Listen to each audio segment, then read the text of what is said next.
তো দেখো এখন হচ্ছে মাছ ভাজা। তো আমি রুই মাছগুলোকে ভেজে নিচ্ছি, ভালো করে নুন হলুদ মাখিয়ে নিয়েছি মাছে। রুই মাছগুলোকে একটু কড়া করে ভাজবো, কারণ আমরা একটু কড়া ভাজা খাই, তো একটু কড়া করে ভেজে নেব। তো দেখো এখানে আমি কি কি মশলা নিয়ে নিয়েছি। এখানে একটু কুচানো পেঁয়াজ, গোটা জিরে, কাঁচা লঙ্কা আর আদা। তো এই তিনটে আমি বেটে নেব। আর কুচানো পেঁয়াজটা আমি বাটবো না, এটা আমি তেলের মধ্যে দিয়ে কষাবো। তো দেখো এখানে আমার মাছ ভাজা হয়ে গেছে, আলু ভাজা হয়ে গেছে। এবার আমি ঝোলটা করে নেব। তো ঝোল করার জন্য কড়াইতে তেল গরম বসিয়েছি, আর এখানে আমি কুচানো পেঁয়াজ দিয়ে দেবো। তো পেঁয়াজটা আমি ভাজা করে নিচ্ছি। একটু লাল লাল ভাজা হয়ে গেলে মশলাটা দিয়ে দেবো। তো দেখো মশলাটা আমি কষিয়ে নিয়েছি।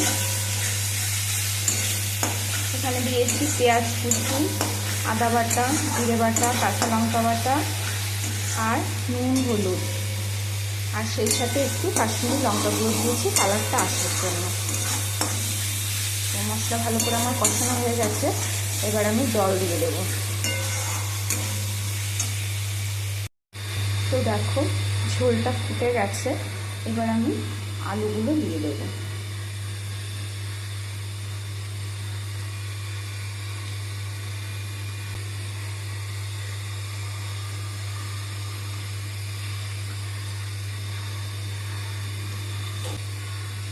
আলু দিয়ে আবার খানিকক্ষণ ফোটাবো ঝোলটা।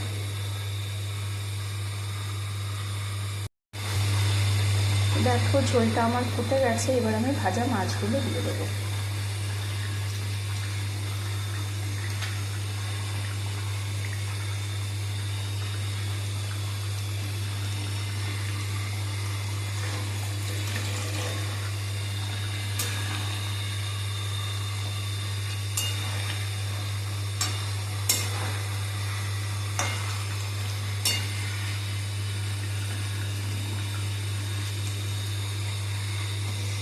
এবার মাছের সাথে ঝোলটা আরও ভালো করে ফুটবে, তারপরে আমি গরম মশলা গুঁড়ো একটু ছড়িয়ে নামিয়ে নেব।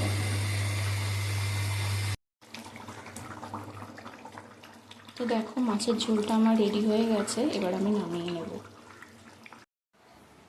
তো দেখো এই হচ্ছে আমার মাছের ঝোলটা পুরো রেডি হয়ে গেছে, আমি নামিয়ে নিয়েছি। তো কেমন হয়েছে আমার মাছের ঝোল রান্না, তো সবাই জানিও। ভালো লাগলে অবশ্যই লাইক কমেন্ট